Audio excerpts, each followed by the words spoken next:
mo'min banda, taqvodor banda qabrga qo'yilsa, qabr aytadi: marhabo, xush kelding.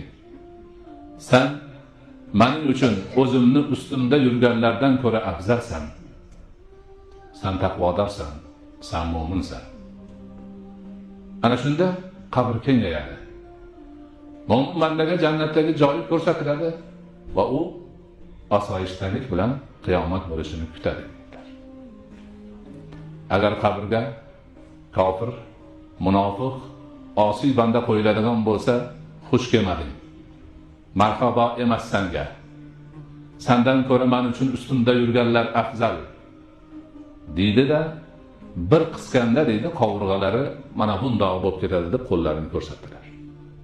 Dod soladi, faryod uradi, lekin hech kim eshitmaydi. Ana shunday holatda qiyomatni kutadi. Qiyomatda boradigan azobxonasini ko'rib kutadi.